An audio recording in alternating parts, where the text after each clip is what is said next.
Well, if mining costs are increasing 10, 20, 30% a year, and that is how much they've been increasing, and the long-term price of gold is going to be $650 an ounce, according to Merrill Lynch, and let me tell you, the other brokerage firms aren't far different from that, then how can it pay to own gold equities?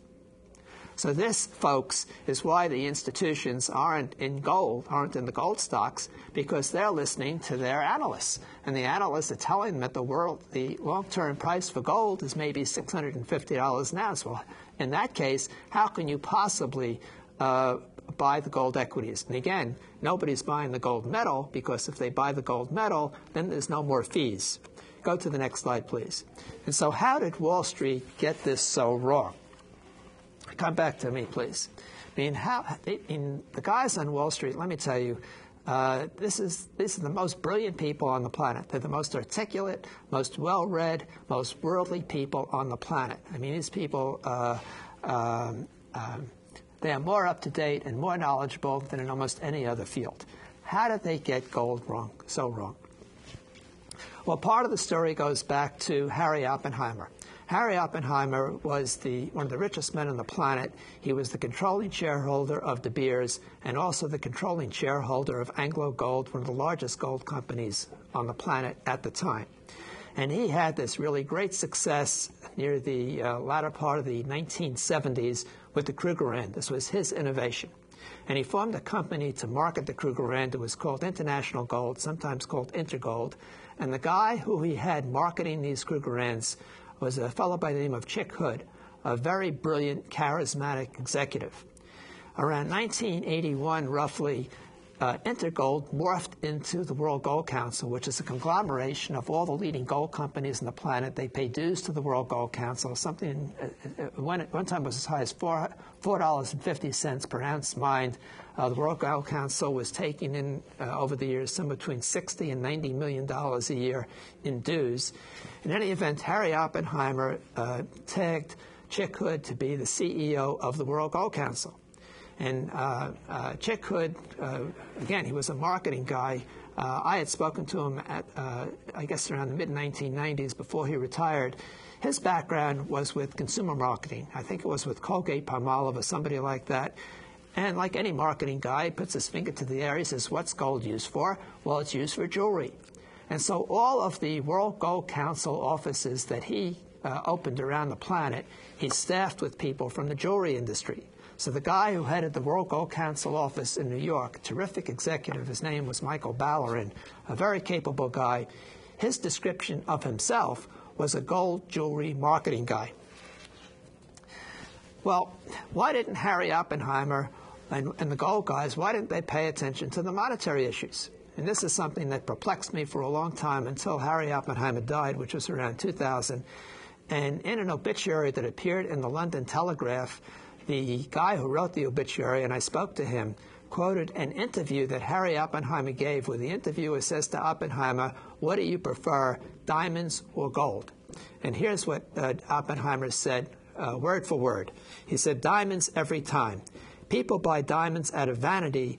They buy gold because they are too stupid, his word, to think of any other monetary system that would work. Come back to me, please. So here you have the most important guy in the gold industry. The guy who was the controlling shareholder of what was then the largest gold company in the world, who had, in effect, created the World Gold Council, telling his guys in the gold industry that anybody who buys gold on the monetary issues has to be stupid. Now, one of the guys who was on my board still is the Foundation for Monetary Education. His name was John Wilson, who at the time was the CEO of Placer Dome, then the third largest gold company in the world. And later on, John Wilson became the chairman of the World Gold Council. And he said to me one day, he said, well, these guys don't know about the monetary issues. He said to me further, he said, with minor exception, I don't think there are any exceptions, he said, we all went to the Colorado School of Mines or its equivalent, and the monetary issues don't come up. I mean, we know how to find gold, we know how to get it out of the ground, and that's it. And so what happened is that the World Gold Council focused entirely on jewelry. Come back, go to the next slide, please.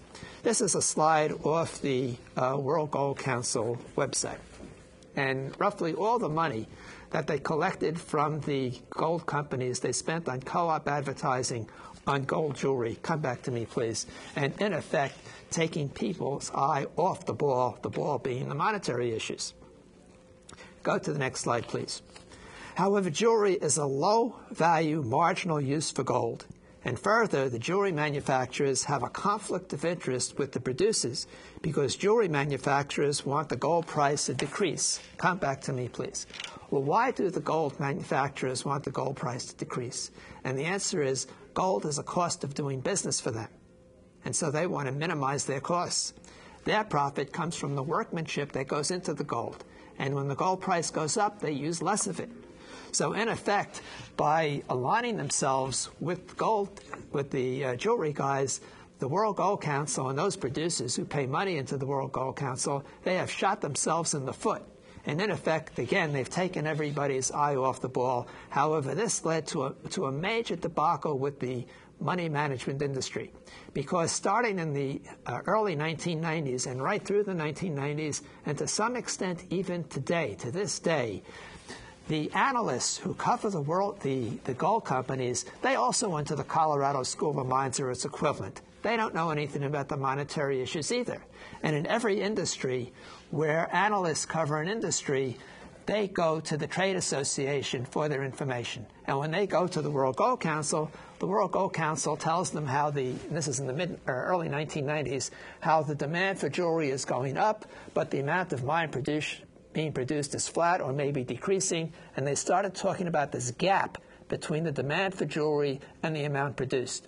And so when the analysts would go out and speak to the institutions, they'd say that the gold jewelry industry is increasing, but the amount of gold being mined is decreasing, and because you have this gap, the price of gold is going to increase. That was the story that they told to the money management industry. And you know what happened, folks?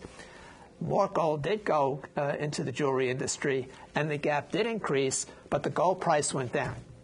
And when the gold price went down, the gold stocks tanked. Now, I used to be a money manager, and I can tell you with absolutely 100% authority, when that kind of thing happens, the money managers do two things like that. The first thing they do is they sell all their gold stocks. The second thing they do is they stop taking phone calls from those analysts. In effect, the whole gold story was discredited. So when Ken Fisher said, I've gotten gold wrong so many times, this is why they got it wrong so many times, because the analysts misled them. And the reason the analysts misled them is because they got the wrong information from the World Gold Council, the wrong information being that jewelry was the driver of gold, when in fact it's the monetary issue that's the driver of gold. Well, I'm right at the end now. Skip the next slide and go to the last slide. This is a quote from the American Federation of, one more slide. One more slide, please. This is a quote from the American Federation of Labor in 1896, and the line is that gold is the standard of every great civilization. Come back to me, please. Folks, this ends my talk for tonight. I think I've come right down to the end. It's a 30-minute show here at Manhattan Neighborhood Network. Again, I want to thank you very much for watching the Larry Park Show. Please tune in again next week, and good night and God bless.